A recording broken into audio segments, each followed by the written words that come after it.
What is up, my peeps? Joshua Smith here with another GSD Mode podcast interview, the #1 podcast in the industry for real estate agents to learn how to get shit done.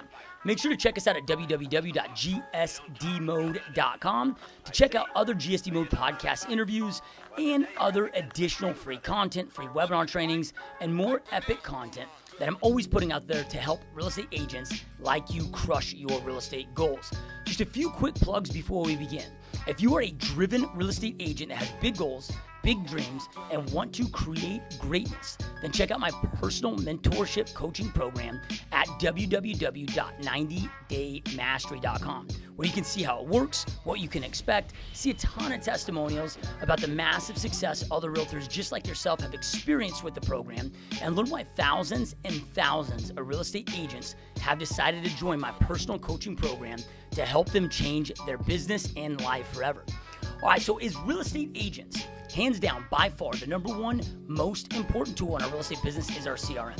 If you want to use the exact same website and CRM I use that provides you with all my personal follow-up drips that allows my team to generate thousands of leads each and every month and close 2+ homes every single day, check us out at www.perfectstormnow.com to see the best, most effective, and affordable website CRM system on the planet. If you are going to sign up, make sure to go to perfectstormgsd.com. You want to make sure that you go there to register, perfectstormgsd.com, where you can get the registration fee waived and only pay $199 a month. One last quick thing. Your support truly means a lot. If you find these interviews and any other GSD Mode content powerful, please make sure to share it with anyone that you feel can benefit from this content. All right, it is time to jump on into today's GSD Mode podcast interview.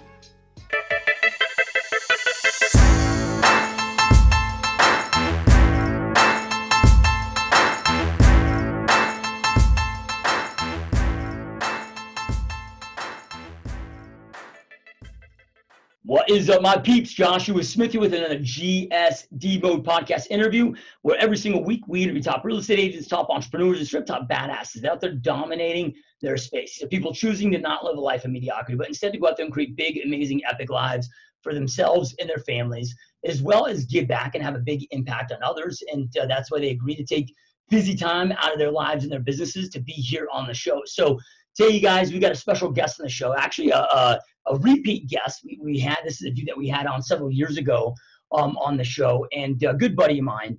And what I've seen this dude do, in 3 years, he's created what took me 8 years to create. And this guy is just so ungodly impressive. So really excited to have him on the show. But in 3 years, again, you guys, went from being a new agent, just like we all are when we're starting out, building up a business, to in 3 years' time, developing an amazing, extremely successful team, being able to step out of production and do $1 million plus in yearly GCI. So really stoked to pick this dude's brains, where we can all learn from. My good friend, Matt Cavanaugh. Welcome to the show, my friend. Hey, man. Thanks for having me on. Yeah, dude, it's exciting, man. We had you on a few years ago. You made a trip out here to Phoenix from California to come on the podcast and just kind of, we just kind of hung out and did some shadowing. And dude, what you built was insane. You know, first off, dude, your podcast still to this day is the #1 most downloaded podcast we've ever had, which is awesome. Yeah, I don't know how that's possible, but that's awesome. Yeah, it's crazy because even more than like a Grant Cardone or, right? But here's the thing with it is I think one of the reasons that it's been such a downloaded podcast is because people can relate, agents can relate to what you're building and to your story. And, at that time you were a new agent, but you put $70,000 worth of commissions under contract. And like your first 90 days of being a full-time individual agent, we went in depth with about how you did that. And we'll have a link below for those of you that haven't seen that podcast, so you guys can check that out, which kind of goes through your story of how you got into the business, why you got into the business. And so I don't want to, we've got a limited amount of time with you, so I want to make sure I'm using this to pick your brain on the right things, because everybody can watch that and it'll be below where you guys can see that. But since then, man, I mean, you went from, kicking ass out of the gate as an individual agent. And the cool thing that I love about it is it wasn't like you just got lucky. I mean, you were very methodical. You went out there, did your research before you got into this. Like most people get out of real estate school Yeah, right. And then they try to figure out the plan. Like you had a plan from day one of what you were going to execute on, how you're going to execute this stuff. But since then, man, and like I said in the intro, in 3 years, dude, you took me what took me 8 years to do, which was build a successful real estate team and be able to step out of day-to-day production. And you've done that in 3 years, man. So let's just pick up from that, man. So last time we talked, individual agent, that's crushing it. Let's going to talk about at what point were you at where you started your team, and what was kind of that deciding push factor to start your team? Okay, cool. Yeah. So basically I want to, give the users a little bit of information too. I feel like my training for being a real estate agent started in my previous job selling, commercial contracts.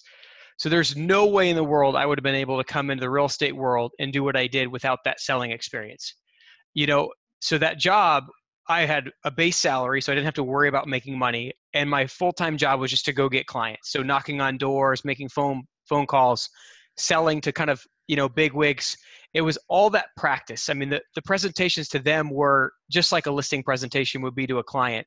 And so I feel super blessed in the sense that I had 3 years of sales experience when I hit the real estate industry. So I had to tailor the experience a little bit into, working with a buyer and seller, but fortunately I had no fear of the phones. I had no fear of open houses and door knocks. And with a few tweaks was able to get rolling right in. The other thing too, like I met you like right away in my career, which like was the biggest blessing like ever. I remember like being with you the day we shot that first video, and like you just rolled everything out to me. And this was, I think, before internet education in real estate was as big as it is now. And I came into the mindset that I'm in real estate, I can make 200,000 to 300,000, and that would be like arriving. Because having made like 30 to 40,000 as a teacher, it was like 300. It's like, that's 9 years worth of working, in 1 year. And you were like, no, Matt, that's not what you're in this for. Like, this is the bigger picture, and the thing that never left me was you said, I can't remember the exact year it was, but it was like year 8 to 12 is when you started to build your team. And you said, if I had to do it over again, I would have started right away. And so I was like, okay, I'm going to take this nugget and I'm going to like, from day one, I'm going to hire somebody, which I don't know if that's advisable, but I've always had the team mindset, and I attribute so much of that to your advice. And, there's been a lot of joy in that, and there's been a lot of difficulty starting a team so early on, and which I'd love to share, so everybody can kind of know, that process. But yeah, man, it's been a super fun ride. So. Yeah. Nah, and just to kind of pick your brain on this I think that so many real estate agents that jump into this business, they think that they have to start all over without kind of dissecting and looking back into the skill sets that they learned from previous careers or previous things in their life, where whether even like when they're in high school, junior high, like the college or whatever it may be, and connecting the dots of elements where they've shined at and how they can, plug those into and how they can adapt those. It's like for me for open houses, when I was trying to figure out my lead gen source, I was in the health club business. I'm like an open house the same way. People come in, they do a guest registry. I can tour them here. So and it gave me that confidence, and I was able to develop a plan out of something that, I've done my whole life before I got into real estate.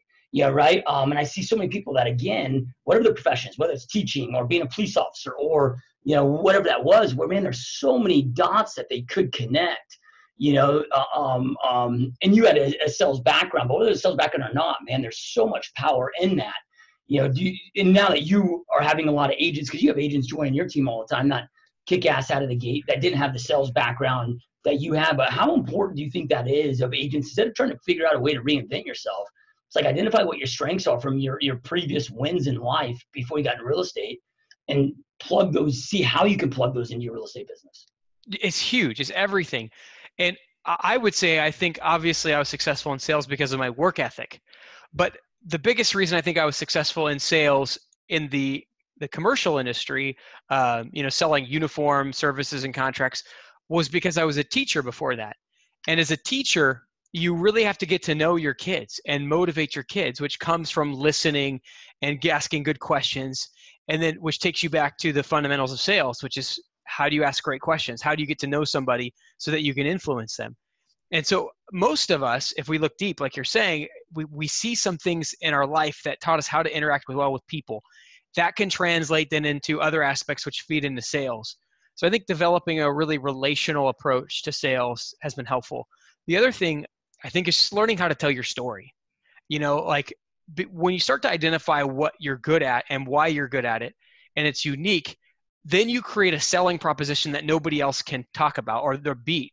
Me being a math major going into teaching, like I solve problems, like that's the connection, right? And so when I pitch that to a client, well, nobody else is a math major that solves people's problems. So like they can connect to the story. So I think that's a big thing, is when you connect to yourself and your past, then it makes it easier to tell your story. And then I think people want to do business with you in a much, higher way. So.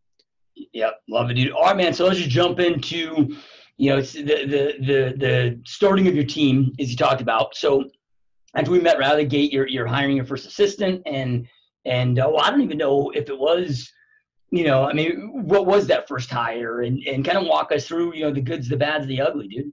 Yeah. So I did, I think what a lot of people do when they don't think things through as much as maybe they could. I hired my sister-in-law, which was not a bad hire. It was a great hire. She was with us for 4 years, and she's still with us in a tiny little agent capacity. But it was just, hey, I have a need. I don't have much money, so how can I do this cheap? And if I had to do it over again, I would have waited. I would have waited until I had, probably a full year's salary for that person. And if I could do it over again, I would have hired at the highest level, not at an entry level.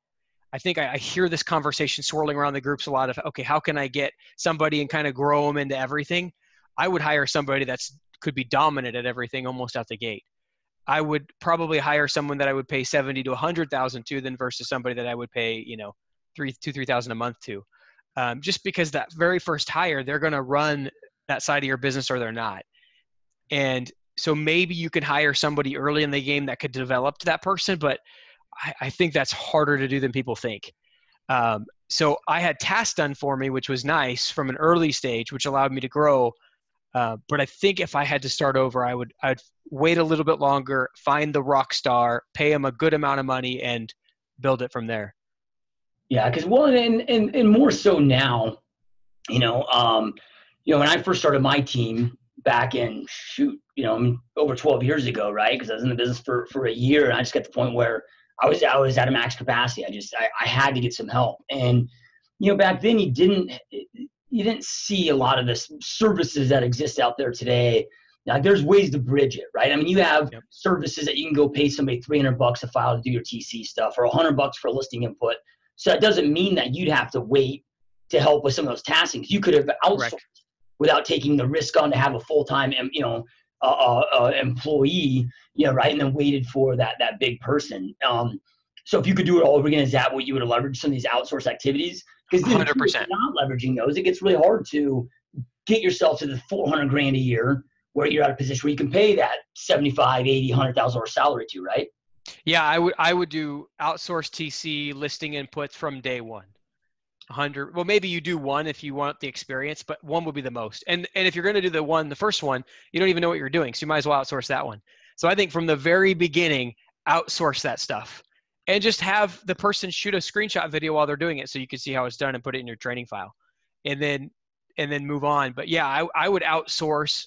And then maybe when you're hitting a place, like I said, where you got maybe 6 months to a year of that person's salary saved up, then you got all the videos in place. You can roll with it. If not, just hire the person you've been outsourcing to if they're a badass. Yeah. And I think what you said there too with the reserves and the planning, it's so critical, because I see so many that are busy that want to hire an assistant. But it's like, look, I mean, when you hire somebody that's new at the gate, it's going to take at least 90 days to really get them fully trained. So you're actually going to retract in your business, because you're going to be doing less because you got to take the time to train them. Then let's just say day 91, they're rock and rolling on your own. Well, now you got to restart over with those tasks, and yeah, you're able to do more of them. But we're in a business where it takes 4 to 6 months to get paid on what you're doing.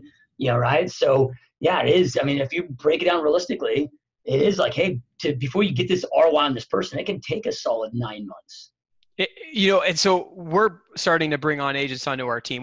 We've taken way too long to start like recruiting process, but now we're recruiting, we're having conversations with agents, on almost a weekly basis, if not more. And I can't tell you the number of times, at least probably 15 or 20. Hey, Matt, I lost $100,000 in 2 years of my life trying to build a team, and it didn't work. I was at the Mastery alumni talking to a handful of agents. Hey, I spent a couple $100,000 and I had to cut all of my heads off, and go back down to solo agent. It's really like depressing how much money and time and energy people place into building teams and it doesn't go. Yeah, I mean, it is by far so much more complicated, in my opinion, to build a team than become a successful agent. And it just, the skill sets, the risk, the intelligence, strategy required. It's certainly doable, but it's definitely I think a step up from just trying to learn how to sell a house or whatnot. Yeah, I mean, because your success of being a great team leader has nothing to do with your success of being a great real estate agent. And it's, I used to always say that my biggest, like if I could go back and give myself one piece of advice, it would be to start tracking out of the gate. Because I didn't really start tracking to the level I should have been tracking probably for my first, almost 5 straight years. Because even when I first started tracking, it was shit tracking, right? But then now, I'm like, okay, hey, I mean, tracking is up there for sure with that piece of advice. But the bigger piece of advice would have been to take the time to really learn how to hire people. Right? Like I don't feel like, I feel like I'm, we're always evolving and learning. I'm still evolving and learning that, but dude, it probably took me 11 or 12 years to really get that process down. And it's something I see too many people, man, rush into hiring. They don't know how to hire. They're not taking the time to really learn things like, the DISC test and multi-step interview processes and filling out their internal processes and systems to, inspect what they expect and train this person right. And, that's been my biggest Achilles heel. Like if I would have mastered that way early on in the process, dude, I'd be light years ahead of where I am. Yeah. And that helps you in every business. Like, how do I identify talent? Does the talent fit the specific tasks? Do their personalities fit the tasks? Learning how to build quality people, how to get them in and then how to build them up it's a skill set that, applies in every business. Yeah. Yeah. And then can you kind of talk about, maybe you experienced this, maybe you didn't. But like, I know for me, like when I stepped out of production, even to this day, I still have not matched the same amount of income that I was making while running a team and being in production as I have with being out of production. Now, the benefit of that is it frees up your time. And at some point, right, there'll be that critical mass where that threshold comes over. But I tell people like last year I maybe worked 50 hours total on my team, and it's allowed me to create other revenue sources, right? But I still haven't matched, what I did with that. And I don't think people are really prepared for that. When you do start your team, dude, there's a step back on an income level. You might have gross volume that's higher, but dude, like you're going to take a hit. Yeah, right. And you got to be prepared for that. And it can take 3, 4, 5 years, right, before you rebuild it back to where it was. As you're in that growth mode. Can you maybe elaborate on what people that want to go out there and start a team should be prepared for when it comes to that element? So just to be clear, like I'm not technically out of production, but my interaction with clients is so different than when I first started. So I don't do contract to close. I don't do TC. I don't do showings. So like when you look at, I have a conversation with a client and get them to work with me, and that's about it. Sometimes I'll run a negotiation occasionally. So I would say that's a process that's probably not being talked about as well as, your team, I would say my team could probably go to close to 1,000 transactions, at least 500 or 600 before I would feel like I have to step out of having 40 to 50 conversations a year. Literally like we're getting better in our sphere marketing with creating videos and shooting them out and running that 48 to 60 touch per year calendar. And as we do, we're getting more people coming to me saying, hey, Matt, I want you to sell my house. Sure, I'll sit down and have a 15-minute to half-hour conversation with you to sign the listing, because that is such a dollar-producing thing for me. Yep. So in that sense, I'm in production, but like I'm not going to go out and put the sign in the yard or do anything beyond that. Schedule the photography. That's all going to be handled by our team. Yep. Now, are you doing outside of those conversations? Because you've gotten, ISAs in place, and so you're not having to personally do any of the lead gen or lead follow up at this point. Correct. You've got the team and the funnel set up where you're just having those very high level conversations, closing that portion of the deal, and then it's on to the next. Yeah. So on the million, I have $1.5 million listing right now that I'll do a Tuesday 5-minute call with them. So my assistant will create, here's all the Facebook impressions, views, MLS views, and they'll put the sheet in front of me. I'll call them for 5 minutes and say, hey, this is what happened to your house in the last week. So I'll do that with them. But my assistants handle that for our, under $1 million listings, we'll say. Yeah. So like the big clients that really want my attention, I'll still give them some attention for sure. And it's such a smart way to operate it, right? I mean, I did that somewhat to an extent of when I was because at the point where I could only involve my time on the listing side, at least, that's what I did at the time. And, I had somebody that would intake and do all the calls because all of our calls, all our leads there were inbound. So we had to prep the listing file for me, right? So all I would have to do is show up to the doorstep, do listing presentation, get it inked, where I could go on, do 4 to 6 listing presentations a day. But then very quickly I set that in production altogether. But when you look at what you're doing, because what I can compare that to, at least from my experience, where I had, I mean, as far as the most profitable years I had and the best margins was when we were deep into REO. Because with REO, it didn't take a lot of agents. So the company dollar coming in was, that was me, right? Yeah. But we just had an assembly line of staff. You had a full-time staff for utilities, had a full-time staff for listing input or BPOs or whatever. So it was higher on the staff side, which still was a hell of a lot cheaper than paying a percentage per deal. Yep. But then you create these, this assembly line, if you will, where people got so damn good at just the one thing they did all day long. And dude, even when like our average commission was only $2,000 because prices were so, the market was so depressed at that time, and commissions that the banks would pay were a little bit less, but the margins were still insane. Chopping up that model, which is kind of what you replicated, but just with a traditional business. Yeah. So, and then kind of going back to your point too of people's incomes, like my income virtually has not changed in the 3 years. This year is actually the lowest of all the years because this is the year we took and got a big office and brought on a few things. So, but besides that, my income has been about the same each year, but our gross commission has doubled pretty much each year. So, but obviously there's a point where that changes. Our TC could probably handle 2 to 2.5 times the number of files that he's handling now. Our full-time marketing guy could handle 4 times the volume that he's handling now. So we have him doing other projects like setting up a recruiting process. So we're kind of at that model where you have to have a certain number of services ready for your team to provide a good value to the team members. But our transaction count over the next 3 years will probably quadruple. And then when it does that, then, we won't have that many more expenses to handle. Yep. So. Yeah, love it, dude. So then you kind of give us an idea, like a snapshot of what your team looks like, because I know that you do have agents on your team as well, that are going on some of their own appointments, whatever. So can you kind of give us just kind of a breakdown of what the team looks like? Yeah. So we have a couple ISAs, about half a dozen agents, some of them which are newer. Kind of going along with the hiring conversation, we brought on agents, some of which we got successful, some of which we didn't.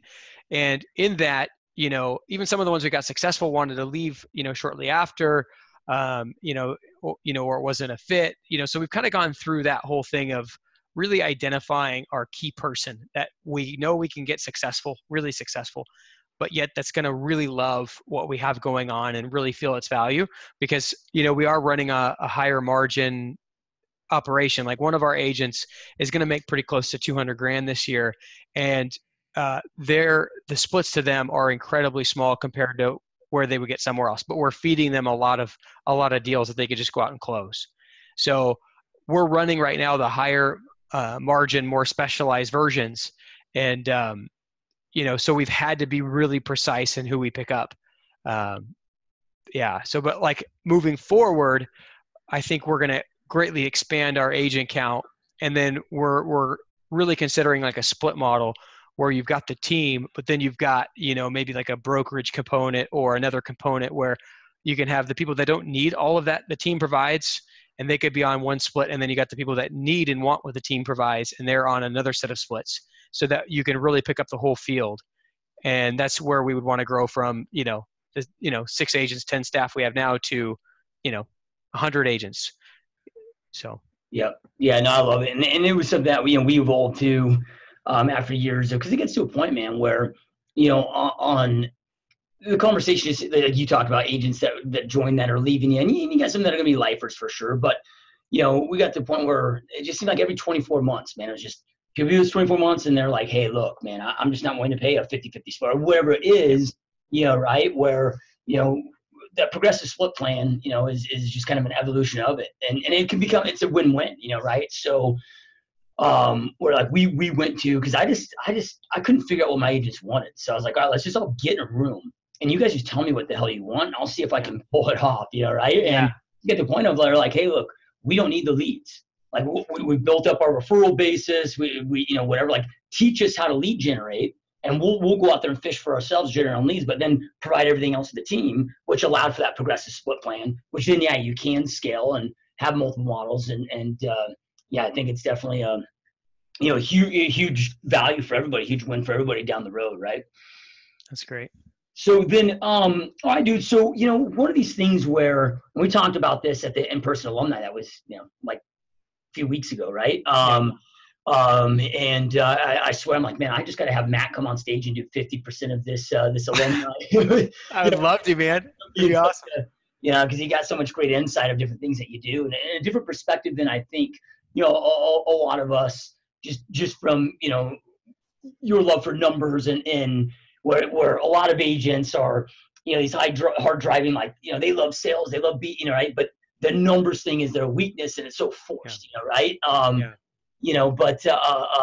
With all of that, like the conversation we had at the last alumni, some of this was a lot of people are struggling with ISAs, right? And some of that model and how to work it right. And your compensation structure that you've done with it, I think is so brilliant, because it is difficult for either the traditional way that most teams are out there running this is it's either very difficult for the team leader to be at a negative net loss for the year it takes for things to start getting really good, or vice versa.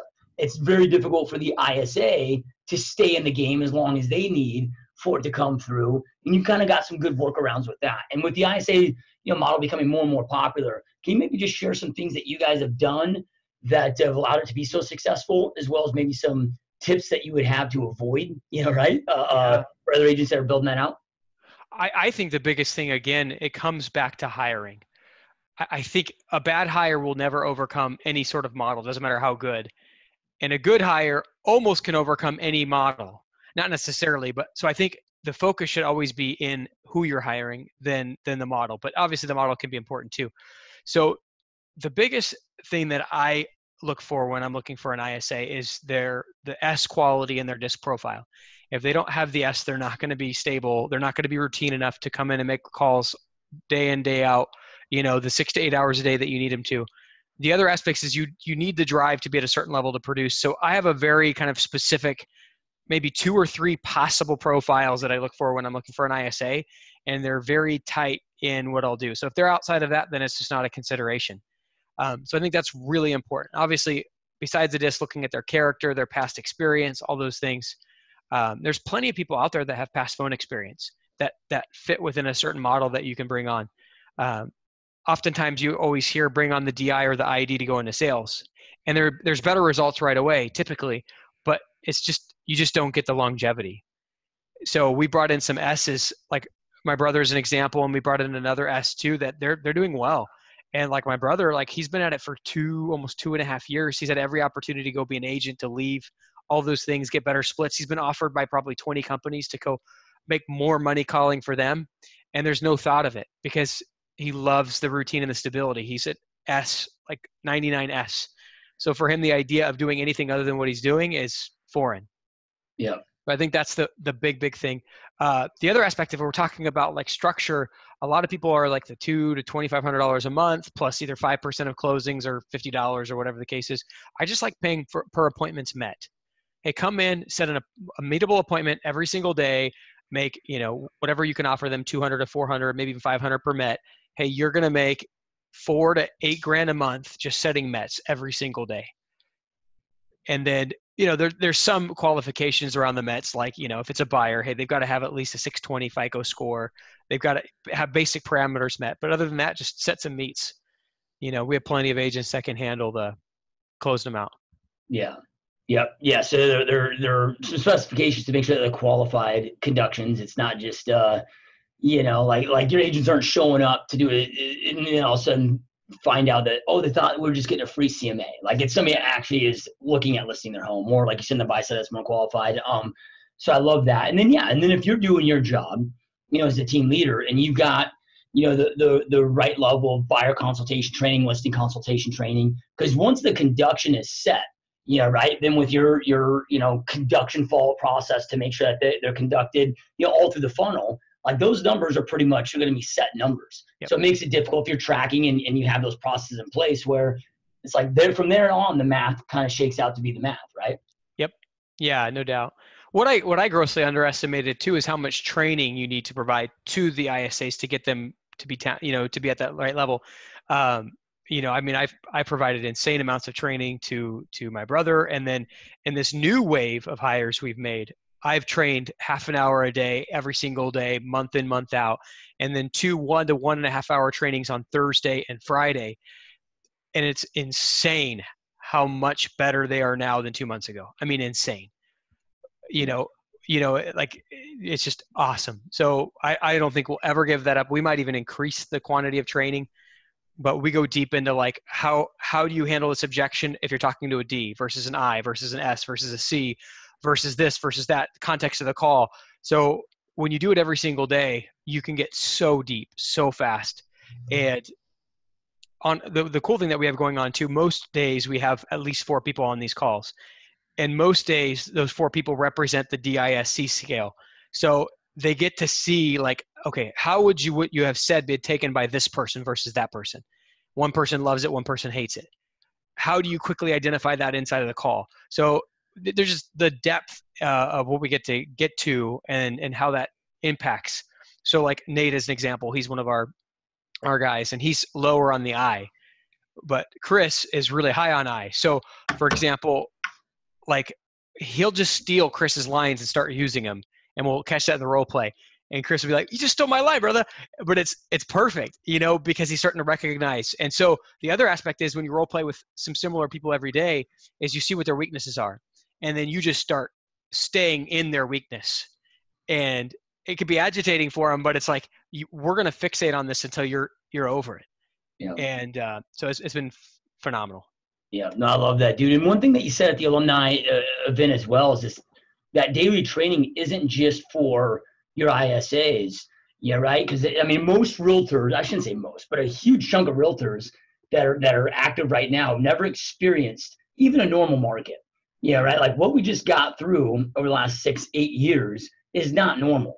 And it's, I mean, 80% of real estate agents' careers, they won't experience what we just experienced with these hardcore, low inventory, second, longest bull market in recorded history that we experienced. And you talked about, hey, with the shifting market, because your market is one that's shifted really fast, of the importance of just that daily training and sharpening your skill sets from the agent standpoint of, your presentations, scripts, on a daily basis. Can you kind of elaborate on that for, even if somebody's an individual agent that's listening to this, or a team leader, broker owner, but the type of daily mastering our skill set training? It's like, look, Tom Brady is still showing up every single day for practice. He's not just stepping on the field. So none of us are immune to it, right? But talk to us about the importance of it, kind of what you guys are doing there, but also the impact that you've seen, company-wide from just getting extreme with this training.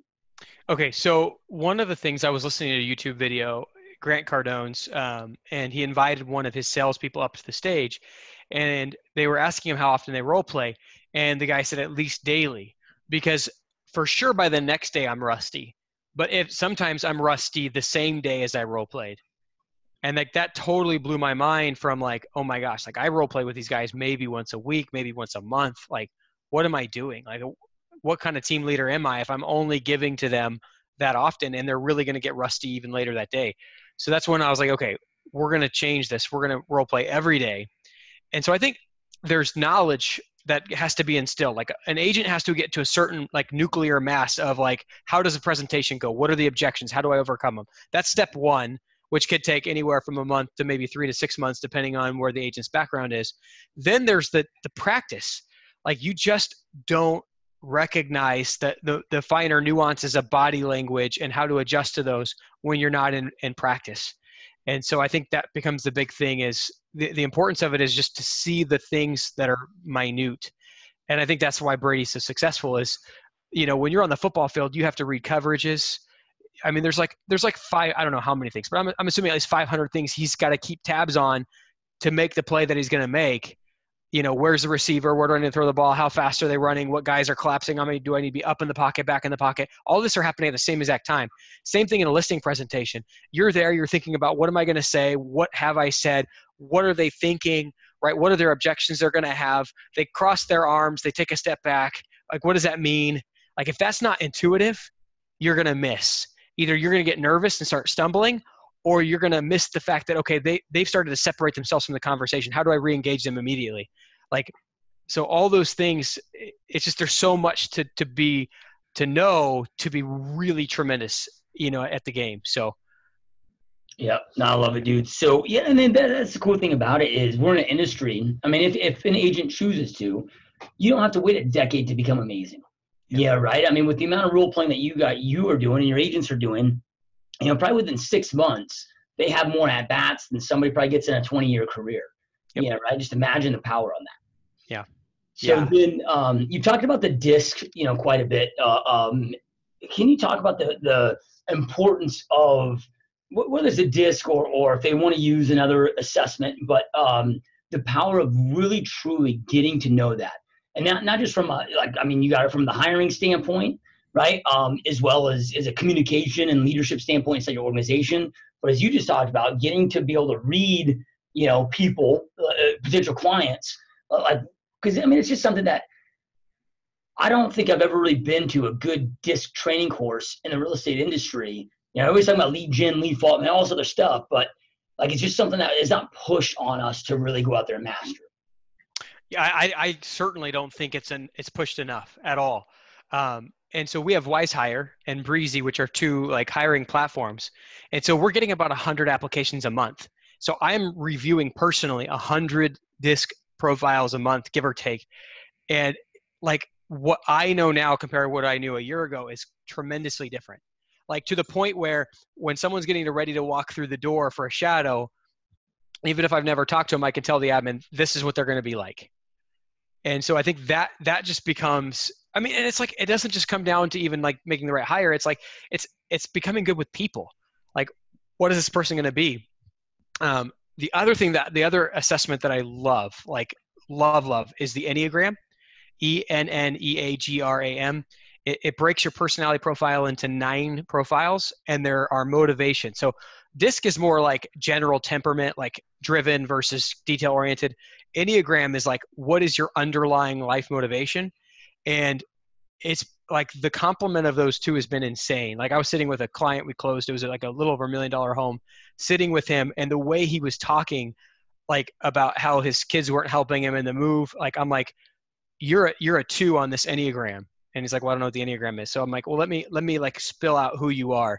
And then there's the 5 love languages as well, which we profile people on as well. And I'm like, these are going to be your top 2 love languages. This is how you function in the world. And he's like, how do you know this? And it's just because obviously we just studied every day. So it just helps you love on your clients better. It helps you love on your team better. And then of course it helps them make more sales. So yeah. Yeah, love it, dude. So something like the disc, and it sounds like that's, you've got the other 2 that you rely on as well and you utilize very heavily. But most people have heard of the disc, right? And it's free. I just go out there and take Tony Robbins' free disc or whatever to take it. One thing that I've found difficult there, because it was never trademarked or patented, there's not one way to teach the disc, from these other trainers out there. And it can get very confusing when you're looking out there to figure out, well, how do I get the training or get the knowledge? What are some recommendations that you'd give to our listeners to be able to get really good at it? That's helped you with it. For me, I listened to a lot of people, which gave me some base. I think the biggest thing for me was looking at 100 to 200 different people and then meeting them in real life. Yeah.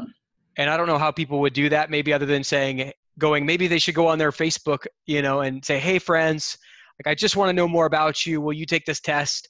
And then let's sit down and have a cup of coffee and talk about it. Maybe that's a great way to connect your sphere. But for me, it was in the hiring process. And so I think just seeing, okay, this is what this guy's disc is. This is how he presents himself. And then what I would do, and every time someone would come in to take a look at, joining us, I would say, okay, I would print it out. I'd give them a copy, and then I'd have a copy. And I'd say, this is what this personality test tells me you're like. Is this accurate? And like 95% of the time, they're like, you just described who I am. And so I'm like, okay, cool. And then I'm like, okay, so from that, what of these things do I want in my organization? And what do I not want in my organization? And so that's been really helpful too, is like, okay, once you start to identify this disc matches this person, then you could say, well, I want this type of person and not that type of person. And then it can get clear. So, I mean, my journey was just through hard, like, evaluation. I mean, I'd be happy to help anybody who wants to learn more. I mean, if we wanted to put together like a webinar or something, and I have very specific, like, thoughts on what should be an ISA and whatnot. Most of like my buyer agent, listing agent things are fairly similar to what you would hear out there, but like my ISA I know is a bit different. So. Yep. Yeah, no, I'll take you up on that, man. It would Yeah. be epic. I mean, I know I learned a shit ton from it and a lot of Yeah. others. So we'll have to do that. So, all right, dude. So, I mean, you're wearing a lot of hats, right? Because you're running the business, right? Plus you're still having, some of those, conversations, if you will, to get the listing appointment, whatever, plus you're role playing with your agents daily or ISAs daily, right?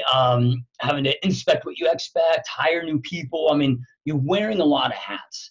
How do you keep all of that together? I mean, is it really just boil down to your processes and systems where you can see what's going on at any given time, and like, what do you think a lot of the key of your success has been there to wear all these hats so successfully? Well, part of it's lack of sleep, which I learned from you. I mean, if you work more hours in the day, it gets a little easier. But I think a lot of it, yeah. I mean, there's parts of the business that I don't have to do anymore. We've got a full-time marketing guy, so obviously he shoots all of our videos and our listings and those sorts of things. But he also handles a lot of other things, like creating systems for us. He's really analytical. Our TC, he handles our files, but he's still got 10, 20 hours a week at least, that he could invest in creating process for us. So there's a lot of handoffs that I can do. And the other thing is just having routine, just coming in and like, okay, from 7 to 7:30, I review so I have a very regimented process for how I check the business numbers and which ones I check and how I go through my morning. And then at 7:30 to 8, pretty much on the dot, we do our morning role play. Then I go into some other business stuff. And so it's just creating that, time blocking has been crucial. Yep. No, I love it, man. Yeah, it's, man, I mean, that daily plan, daily reflection, that time blocking, which a lot of people, especially real estate, have a tough time with, because I think so many get in this business because they want the freedom, right? But it's that time blocking that gives you the freedom, right? Right. So yeah, it becomes so huge. And I will tell you, time blocking as an agent was probably 100 times easier than time blocking as a team leader. Like as an agent, my mindset for me was pretty simple. I'm either setting an appointment or I'm on an appointment, or maybe I'm dealing with a client, and that's it. Like that's what my world should be. But as you become a team leader, you've got these fires and you've got all these other things, and you're like, I mean, it just can eat your day. I grossly underestimate how hard it would be to manage my time becoming a team leader compared to being an agent. Yep. Love it, dude. So then, I know your market is shifting very quickly, right? And you're one of these guys that built a very successful team on when the market was on fire, and now it's doing the opposite, and you're continuing to create success, but you had to make some shifts, like we talked about your conduction ratio and some of these things that got thrown off, and you guys had to readapt. And the reason I'm asking this question is, there's a lot of agents that are going through the same shift that you're going through. And if agents aren't, they're going too soon. And who knows how ugly, I mean, who knows what it will do? I mean, all we know is that market shift, right? So, what are some of the things that you guys are doing to be able to adapt, pay attention to be able to shift and adapt, and advice that you'd have for others to prepare for what is coming? Yeah. So the majority of our business when I first got started was off of expireds and open houses. And so, the fortunate and unfortunate part is, the fortunate part is we built our business off of prospecting one way or another. So that's been nice. So the prospecting, we haven't noticed crazy too much slowdown in that endeavor, maybe a little bit, but prospecting seems to, I mean, on the expired level, it might even be getting better for us. I mean, we went from 25 leads a day in our 2-hour market span to like 40 or 50. So we actually have more leads to call right now. They're a little more reluctant to do business, but we have twice the leads. So I think in that regard, we're doing okay. What we didn't do from the very beginning is I never really had a good plan in place to convert my sphere into transactions. I was so worried about like hitting up my sphere and damaging those relationships that I didn't do it. And now we're really starting to get heavy into it. You know, we've got a 60 touch marketing calendar, and we're now figuring out the best ways to incorporate our agents into creating their own sub 60 touch marketing calendars, where our marketing guys helping each person shoot a couple videos a month, plus, you know, a few other things to get out there to their client or, you know, their sphere. So I think that's going to be the big game long-term for us, is the sphere. But for right now, we have added, you know, the Facebook lead ads. So we have about 1,000 leads coming in a month, and we have our agents and our ISA churning through those and creating some deals for us. But we're still, I mean, we're only maybe 9 months into generating those leads. So we're still kind of paying the price of letting those leads curate a little bit before, you know, and we have closings off of them, but I'm excited for when we have, you know, a full 2-3% conversion rate, maybe even up to 5% conversion rate off of them. Yeah. So. Yep, love it, dude. So then, all right. So then it sounds like today, I don't know if you guys are still doing open houses, but you're still pounding expireds hard. You got Facebook lead ads coming in hard. Hitting your sphere of influence. Is there anything else that you guys are doing that you're seeing that's working right now? We're doing open houses. It's just not the same. The traffic's way down. Even like same type of house, same place, the traffic might be a half, maybe even 30 to 40% of what it once was.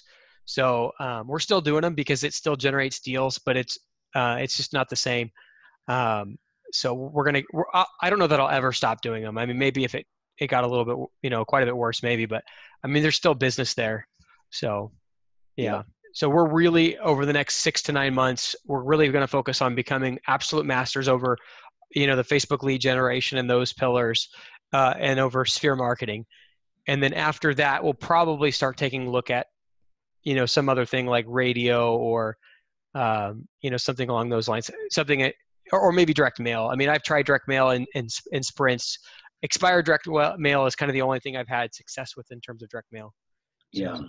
Yeah, the cool thing is when you got service stuff like Remine with direct mail, I think that's going to change the game for direct mail, dude, because now we can get so much more targeted. Like, for example, like I used to do 50, you know, just over 50,000 pieces a month, but like somebody maybe just bought this house, right? Well, they get added, right? Well, like a better way of maybe doing that is if the average person is selling every 5 to 7 years in that subdivision, maybe I add them year 3, right? Or like in my area, I don't know how your area is, but we have a ton of institutional buyers out here.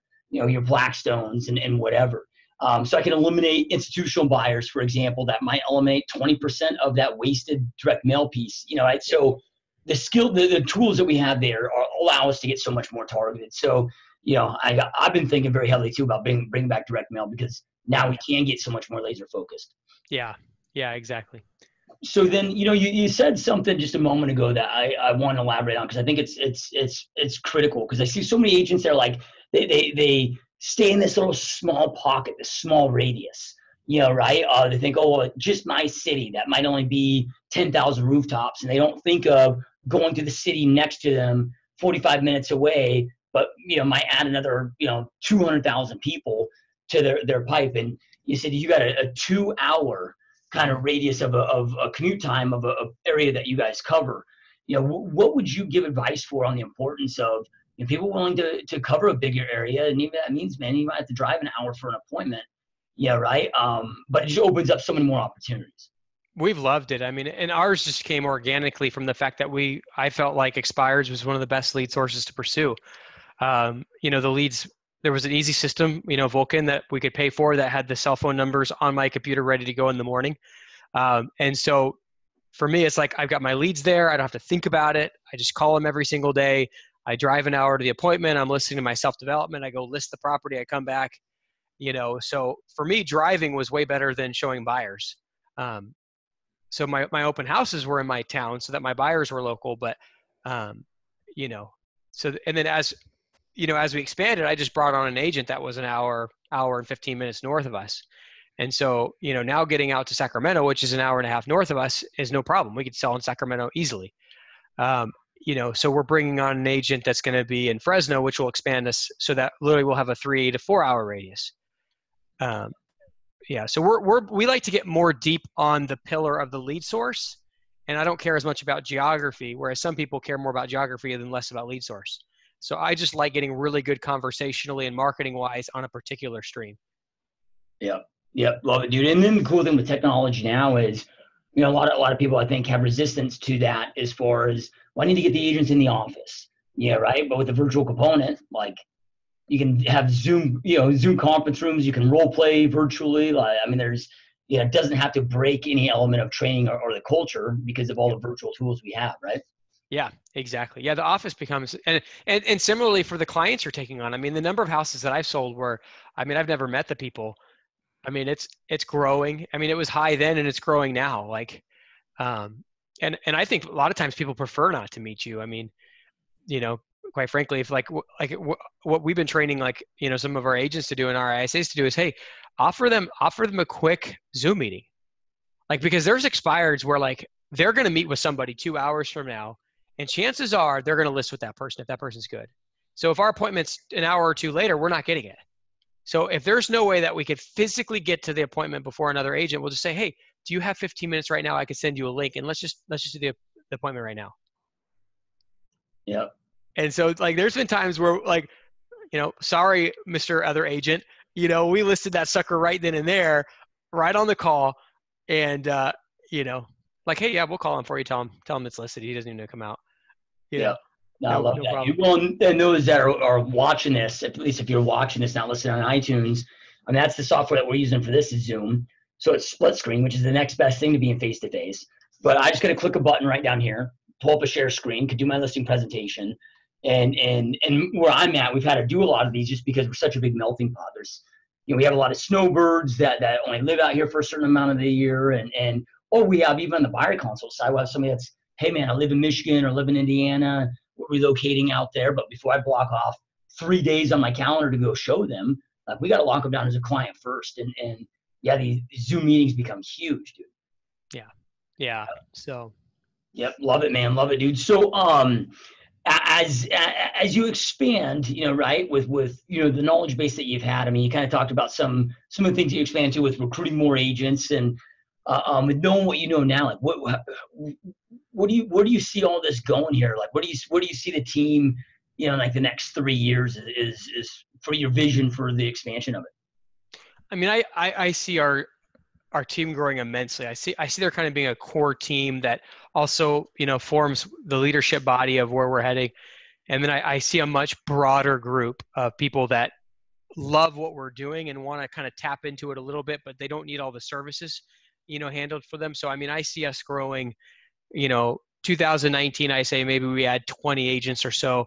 I'd like to see us, in a few years at, maybe 100 to 200 agents, that are each producing at least 12 deals a year. And then maybe the ones that are more in the core team are producing at 30 to 150 deals a year. Yeah. Yeah. Do you ever see yourself, with your model expanding out of California and doing, you're seeing more and more expansion teams, starting to hop other states? Yeah, probably. I'd want to probably cover California pretty well first before I have to go get other states' licenses. Similarly, I feel like I like the idea of getting good at something, and I'm not as worried about the geography of the thing. So I coached an agent out in Illinois and on how to grow her expired business out. We got her profitable fast. Doing tons of deals. And I've coached other agents where it was much more difficult. Maybe because it was them, maybe their skill set. But I think certain areas are a little more ripe on certain lead sources than others.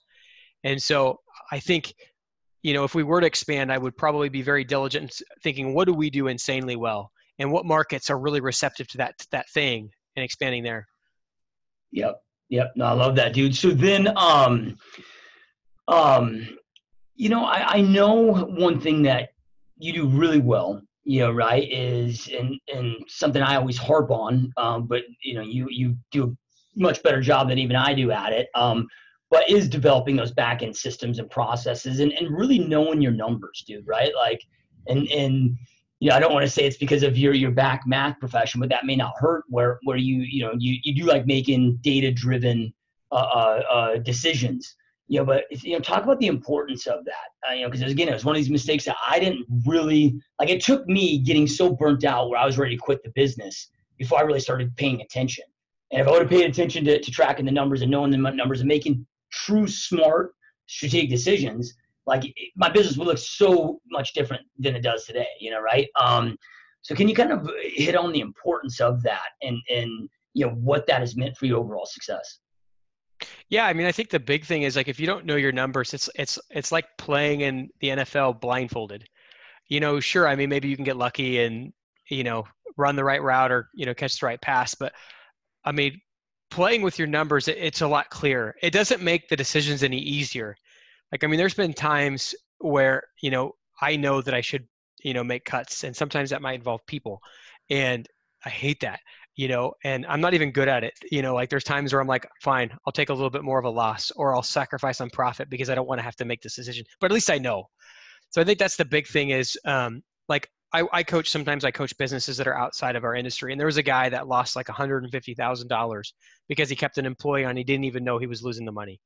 And like that to me, that's heartbreaking, that he has to go home, and I don't know if he's going to tell his wife or not, but like the conversations that he has and the opportunities his kids won't have because he didn't know, um, you know, and there's like, as we've grown, the hardest year in our business for me has been this last year where we've gotten the office and we put all the things in place, because you kind of have to jump ahead to have things ready. And so like, it's hard, like knowing the numbers and knowing like, man, like in a day I could just wipe some stuff and be making an additional 150 to 250,000 a year that could go straight to our, debt retirement and, investing. And then like that part, like it's good because, but sometimes it's challenging because you're like, is this worth it? Right. Like is what we're building worth it? So. Yeah. No, I mean, it gives it, I mean, by no means does just because you know your numbers and I mean, by no means does that mean that we're still not going to get things wrong and it's all going to be easy. Right.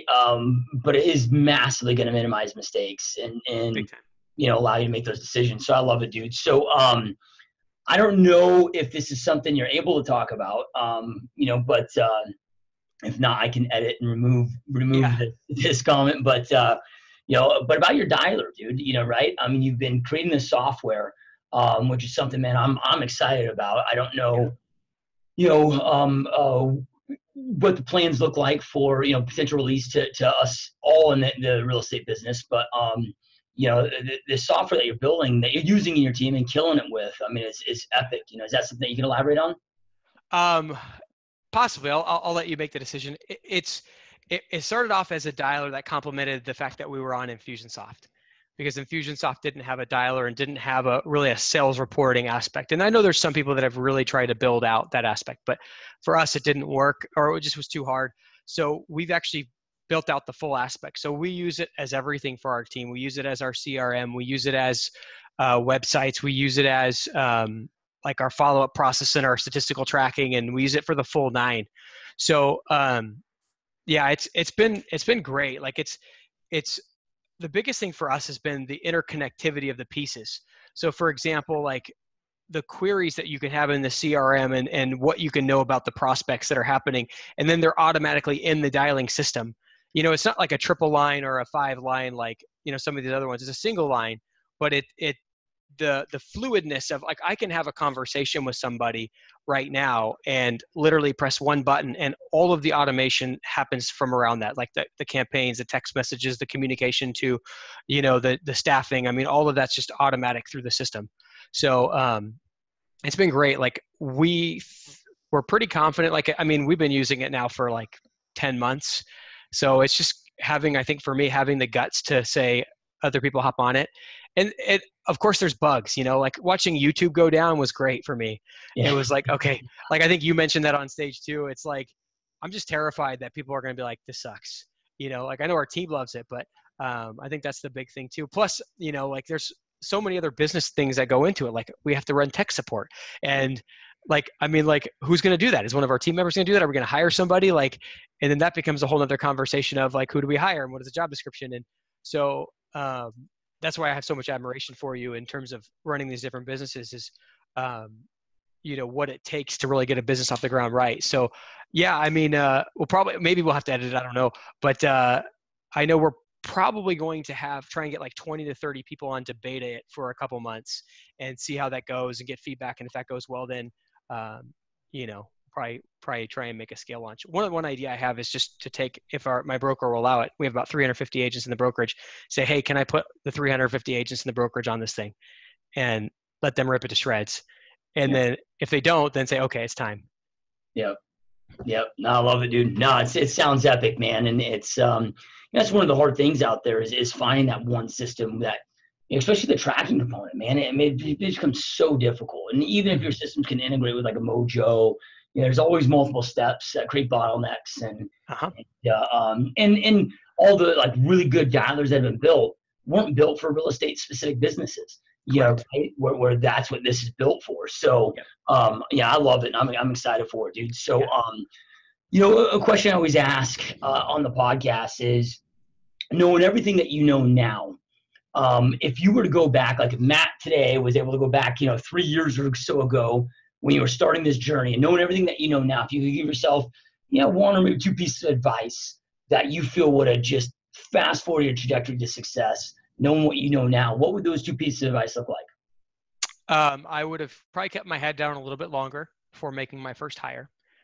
I would have somehow figured out a way to learn, you know, get a coach, whatever it took before I made my first hire to make sure that was going to be my rock star.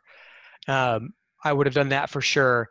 And then I would have probably waited just a hair longer on each of the phases of development. Like, for example, we got our office, which cost us all, you know, like between the rent and the utilities we take on, the printer, et cetera, it's about $4,000 a month. So I would have probably waited another 6 months to a year before taking that on. Right. So like what we did is we had that mindset of, okay, I had my revenue in 15, I doubled in 16, I doubled in 17. Surely I'm going to double in 18. That's only logical. And then we didn't.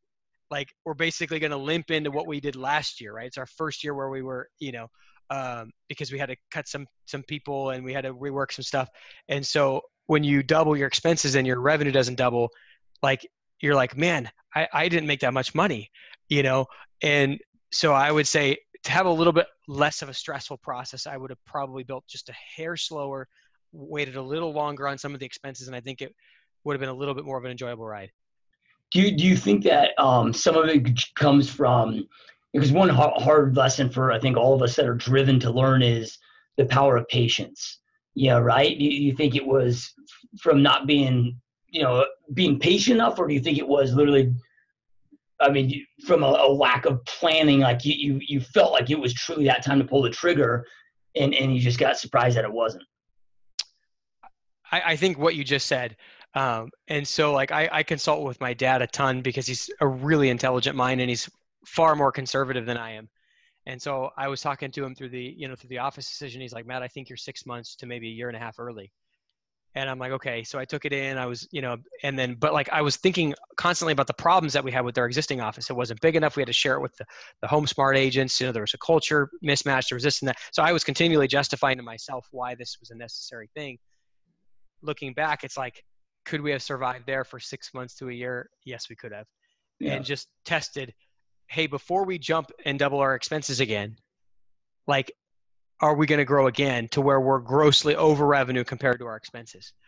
And so, I find myself being far more on the aggressive side. I mean, obviously we're taking a lot of our real estate profits in order to like do things like build the software and other things. So like, there's a lot of siphoning that we do where it's like, I could easily be on the opposite side. Now, I don't want to be on the opposite side. I don't want to be conservative because I think the industry is changing too fast to be conservative. But man, like, I probably had a few sleepless nights more than I needed. Yeah. Love it, dude. Well, we all do. It's all part of the process, right? It's one of these things where it's so easy to figure out what to do. It's almost impossible to figure out what not to do. And that's right. You go through some of these life lessons, man. Yeah.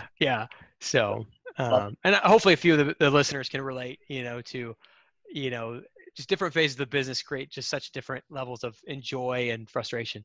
Yeah. So, Yeah. That's what's so epic about it. The challenge, like we can never get bored. There's not a time when we'll never be able to not get better, right? And, yeah. it becomes the love hate of the business, but, it's the amazing part of it, man. It is. It is indeed. I wouldn't trade it. I mean, I wouldn't go back to my job. I mean, Yeah. you could have my job pay me what I'm making now. I would never go back. Yeah. No. Yeah. Love it, dude. So, Matt, I know that you guys, you're expanding your team. You guys are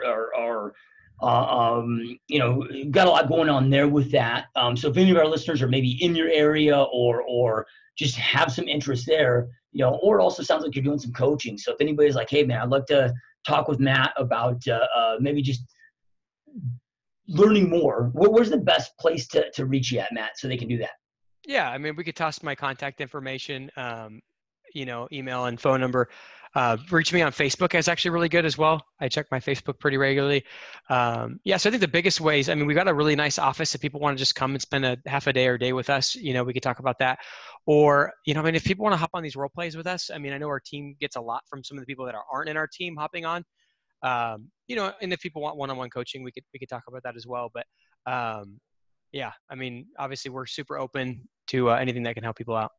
Cool. So yeah, we'll have just right below this video, we'll have all your contact information, number, email, all of that. So if you're out listening on iTunes and you're not watching this, you can go to gsdmode.com and see this, or go to check us out on YouTube and make sure that you can see his contact information. So those watching this, I know I end every podcast with this, you guys, but information without implementation truly is the start of delusion. Information is the power. It's taking that information, taking massive action on it. That creates the power. So then that you can go create the life that you want and deserve. And Matt shared so many amazing pieces of advice with you guys today.